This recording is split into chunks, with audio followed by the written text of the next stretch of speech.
बाक्सा जिल्लानि 22 नं कक्लाबारि बियाबाव ओनसोलनि रायजो राजाफोरा हान्था मेलानि थाखाय औवाजों दालां बानायनानै लादों। बड'लेण्ड हायुङारि गौथुमनि गाहाय मावफुं सोद्रोमा प्रमद बर' बिथांनि 22 नं कक्लाबारि बियाबनि सिङाव थानाय राबांगुरि बिसिडिसिनि बेन्दोङाव थानाय गोदान बरगाव गामिनि रायजो राजाफोरा आग्रां दैमानि सायाव गोबां बोसोरनिफ्रायनो औवानि दालांजों गोबां दुखु खस्थ'नि गेजेरजों थांलाय फैलाय खालामनो गोनां जादोंमोन। बड'लेण्ड हायुङारि गौथुमाव थानाय 17 बोसोराव सरकारा बिपिएफ दोलोआ बिनि सायाव जेबो थांखि लायाखैमोन। बेनि अनगायैबो दिनैनि बड'लेण्ड हायुङारि गौथुमनि खुंथाय गोहोआव थानाय इउपिपिएल दोलोखौबो बिनि सायाव दिनैसिम जेबो राहा लायाखै होनना फोरमायदों। ओनसोलनि रायजो राजाफोरा दुखु मोननाय फोरमायदों, जायनि जाहोनाव सासे गाहाय मावफुं सोद्रोमा आरो केबिनेट मन्थ्रि थासेयावबो बियाबाव जौगानाय फैयाखै होननानै ओनसोलनि रायजो राजाफोरा गोथौयै दुखु मोननाय फोरमायदों। सरकारनि जेबो मदद आरो राहा लाजायैनि थाखाय गामिनि रायजो राजाफोरा औवानि दालां बानायनानै दासिमबो थांलाय फैलाय खालामबोदों आरो दिनैबो गोदानै औवानि दालां बानायनायाव मुखुब जानायखौ नुनो मोनदों गामिनि रायजो राजाफोरखौ।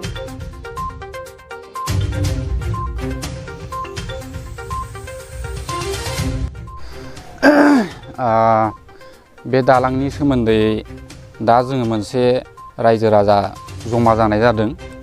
बे जोंनि राबां दखरा नांथाबनानै थानाय जोंनि साहा ओनसोलखै सुबुं माहारि रायजो राजाफोर बारबोयो। बारबोनायनि थाखाय जोंहा बे दलंआ गोबां गोबाव समनिफ्रायनो बायला जिला जानानै सात्र गथ' गोबां खहा जाबाय। दिनैसिमबो जोंनि बर' जायबिला गोदान परिबर्तन जादों बेयाव दासिमबो जोंनो मोनसे अनसुंथाइ मोनसे मोजां लामाखौ जोंनो दासिमबो मावफुंनानै होनाय जायाखै आरो जों गोबां समनिफ्रायनो जुजिनानै नै दिनैहाय रायजो राजाया बे दालांखौ जोङो निजा बेक्तिगतयै औवा खाङै खाङै जोङो फाहामनाय जादोंमोन। बेखायनो दा दिनैहाय जोङो गासिबो रायजो राजा गेदारिं जानानै जोङो मोनसे लानाय जादों।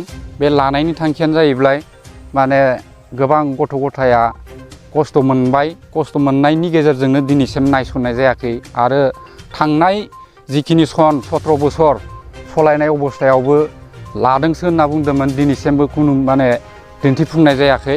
बेखायनो जों दान्दिसेब्लाबो जोङो खुद्रिनानै बेखिनि लामाखौ जोङो दलंखौ जोंनो नांगौ होननानै जों रायजो राजाया गोबाव समनिफ्रायनो जोङो दाबि दावा खालामनाय जादोंमोन, नाथाय दिनैसिमबो होफुंनाय जायाखै। बेखिनियानो आंनि बुंनाय। मथा मथि 9-10तासो गामि दङ साहा ओनसोलाव। बे गामिनि सुबुं रायजो राजाफोरा बारबोजोबो।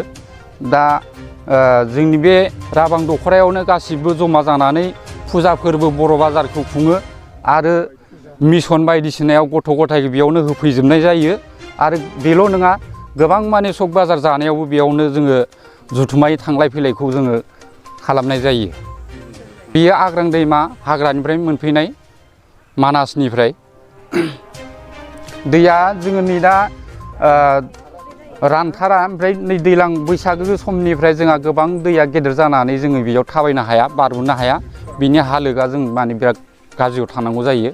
ओंखायनो दा मेसें दिनखायसो बे दैया राननानै एसे माबायाव दंथ'यो आरो। सरकारनि नायफैनाया जोङो बिदिनो आगोलो जा बे बिपिएफ सरकार थानायाव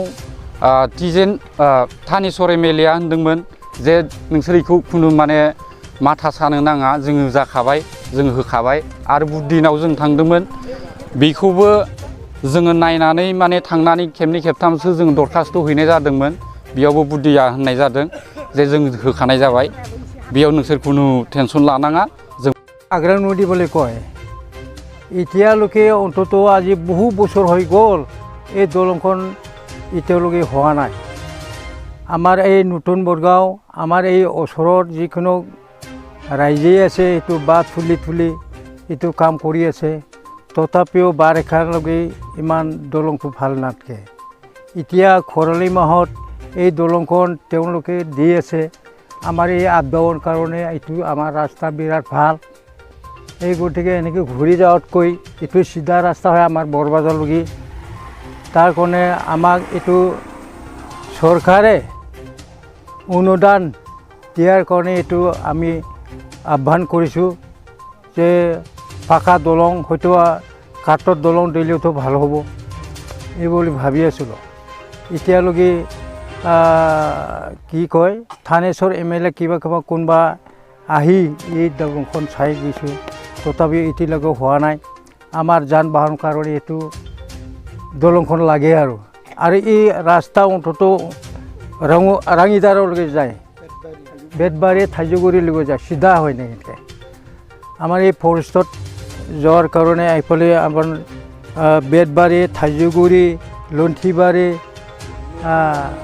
নৌকাৰ গামীৰ আৰু গাঁৱৰ এইটো যান বাহন কাৰণে ওচৰ চিধা ৰাস্তা হয় তাৰ কাৰণে এইটো ৰাস্তা আপোনালোকে ভাল কৰিব লাগে পাকা দিব লাগে আমাৰ ছাত্ৰ ছাত্ৰী আমাৰ এই আহোম গুৰু আছে স্কুল মিছন আছে হিমগিৰি স্কুল আছে এইটো যান বাহনৰ কাৰণে ছাত্ৰবিলাকৰ বৰ অসুবিধা হয় তাৰ কাৰণে আমাৰ ৰাইজৰ কাৰণে এইটো ৰাস্তাৰ কাৰণে খোলা দিব লাগে আৰু দলংখন পাকা দিব লাগে বুলি মই অনুৰোধ কৰিছোঁ আৰু আমি বুঢ়া হৈ গ'ল তথাপিও এইটো দলংখন এতিয়ালৈকে হোৱা নাই কি কাৰণত বেলেগৰ ওচৰ হ'লেও পাকা দলং হৈছে হয়তো ৰাস্তা ভাল হৈছে আমাৰ ইয়াৰ কাৰণে চৰকাৰে আমাক কোনো চকুৰ নজৰ কৰা নাই তাৰ কাৰণে আমাৰ